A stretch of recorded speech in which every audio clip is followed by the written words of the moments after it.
तो भाई बात करने वाले हैं यहाँ पर पुरातात्विक युग के बारे में। ठीक है, 3 युग थे। एक कनिंगम युग था, जॉन मार्शल युग था, एक था वेलेर युग। ठीक है, तो भाई इस यूनिट में इन तीनों के बारे में क्यों पढ़ा रखा है और इनमें डिफरेंस क्या क्या है, इनकी सोच में क्या क्या डिफरेंस है, ठीक है, उनके बारे में हम बात करेंगे।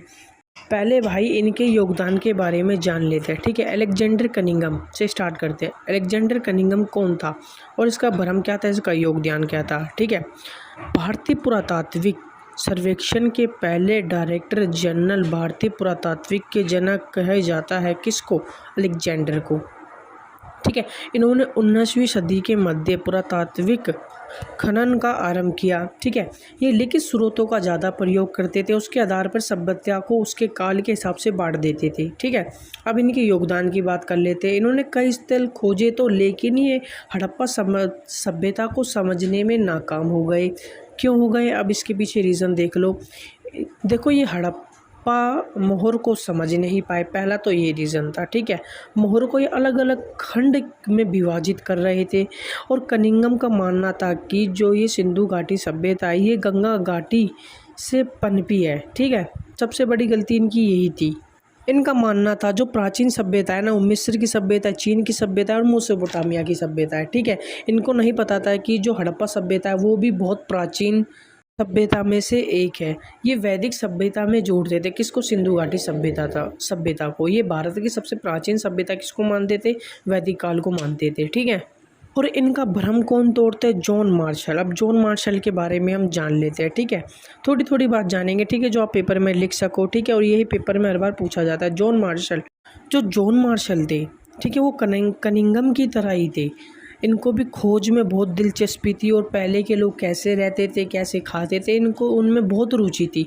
लेकिन इनका कार्य कनिंगम की तरह नहीं था, पहली सुन लो। ठीक है, तो भाई 1920 में ये खुदाई का कार्य स्टार्ट करते हैं। ठीक है, और 1921 में ये हड़प्पा सभ्यता की खोज कर लेते हैं और 1921 में ये मोहनजोदाड़ो की खोज कर लेते हैं। तो हड़प्पा सभ्यता की खोज किसने की थी, आपसे ये पूछा जाता है। ठीक है, किसने की थी, दयाराम साहनी ने की थी। और मोहनजोदाड़ो की खोज किसने की थी, तो रखलदास बनर्जी ने की थी। किसके नेतृत्व में की थी, तो जॉन मार्शल के नेतृत्व में की थी। ठीक है, जो हड़प्पा सभ्यता थी और जो मोहनजोदाड़ो सभ्यता थी, इनमें जो मोहर पाई गई है, ऐसा माना जाता है कि ये एक ही संस्कृति का भाग थी। ठीक है, और 1924 में घोषणा कर दी गई थी कि सबसे प्राचीन सभ्यता हड़प्पा सभ्यता की खोज हो चुकी है। ठीक है, और सबसे बड़ी जो जॉन मार्शल की, यहाँ पर देखो, जो कनिंगम की कमजोरी क्या थी, ये मोहर को पहचान नहीं पाए। और जॉन मार्शल की कमजोरी क्या थी, ये क्या करते थे, जो पूरा स्थल के स्तर है उसके जो विन्यास है उनको अनदेखा कर देते थे। अभी विन्यास समझाऊंगा, जैसे कि मैं बता देता हूँ। विन्यास का मतलब होता है, जैसे टिले नहीं होते उसको विन्यास कहते हैं। ठीक है, इनका मानना था कि पूरे टिले का समान परिणाम साथ उसका उत्थान किया जाए। अभी मैं आपको सब में डिफरेंस बताऊंगा। ठीक है, इन तीनों में डिफरेंस बताऊंगा, इनकी सोच में डिफरेंस बताऊंगा। पहले इनके बारे में मैं आपको थोड़ी बहुत जानकारी दे रहा हूँ। अब बात करेंगे व्हीलर की। व्हीलर थे जो, ये 1944 में भारतीय पुरातात्विक सर्वेक्षण के डायरेक्टर जनरल बनते हैं। ठीक है, ये उत्खनन की समस्या का निधन करते हैं। जो कौन थे, जो जॉन मार्शल थे, उत्खनन का परिणाम समान तौर पर रखते थे, ये उसका निधन करते हैं। ठीक है, अभी जानेंगे। ये देखो, जो व्हीलर थे जब भी खुदाई का कार्य करते थे, जो भी विन्यास, जो भी टिला था, उसको वो जब भी खोदते थे उसकी गहराई के हिसाब से उनकी रेखा को निर्धारित करते थे। नहीं समझ आया, चलो एक मैं डायग्राम के माध्यम से आपको समझा देता हूँ।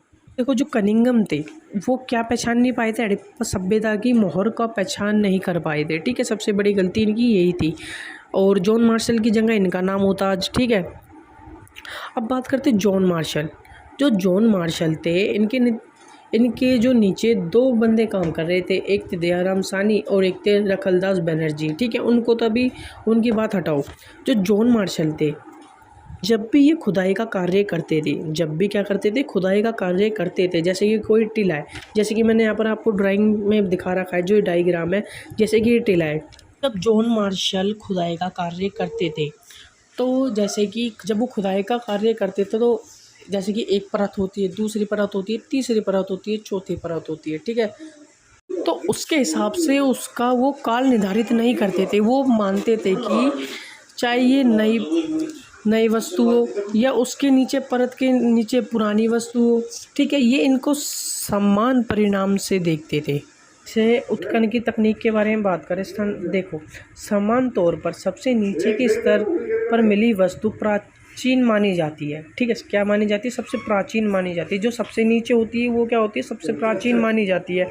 और जो उससे ऊपर मिलती है वो नवीनतम वस्तु मानी जाती है, मतलब नई वस्तु मानी जाती है ना।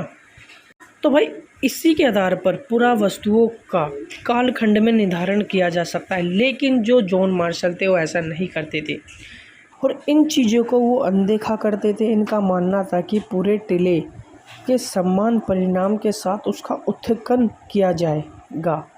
जब भी जॉन मार्शल खुदाई करवाते थे तो वो क्या करवाते थे, जितनी भी नीचे परत है, ठीक है, जो सबसे पहले जो परत में नई वस्तु मिल गई, ठीक है, उसको भी वो साइड में रखवा देते थे, ठीक है। और जो उससे नीचे परत में जो प्राचीन परत है उसके नीचे जो पुरानी वस्तु मिली है उनको भी वो एक ही कैटेगरी में रखवा देते थे, ठीक है। वो इन चीज़ों को नहीं समझते थे कि परत में क्या डिफरेंस होता है, ठीक है। नई परत कौन सी होती है, पुरानी परत कौन सी होती है, वो सबको एक कैटेगरी में रख के चलते थे। आप समझ गए।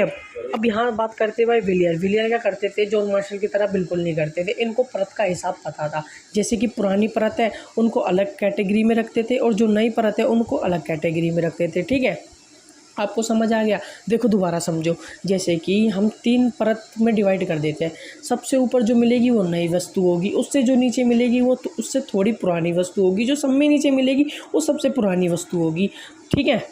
उन्होंने जॉन मार्शल की तरह गलती नहीं की। इन्होंने जो परत थी, जैसे कि 10 फुट नीचे एक परत मिल रही है, ठीक है, उसमें कुछ और वस्तु मिल रही है, तो उससे 20 फुट नीचे कुछ और परत मिल रही है, उसमें कुछ और वस्तु मिल रही है, तो उन सबको इन्होंने अलग अलग प्राथमिकता दी थी, ठीक है। और वहीं पर जो जॉन मार्शल थे इनको एक कैटेगरी में लेकर चल रहे थे, ठीक है। चाहे वो 20 फुट खोद लो या 10 फुट खोद लो, वो उनको एक ही कैटेगरी में रखते थे, ठीक है। तो मिलते हैं हमारी अब नेक्स्ट वीडियो में। जय हिंद, वंदे मातरम। और हाँ, अगर आपको डिटेल में नोट्स चाहिए तो टेलीग्राम पर जाकर ज्वाइन हो जाओ, लिंक डिस्क्रिप्शन में दे रखी है।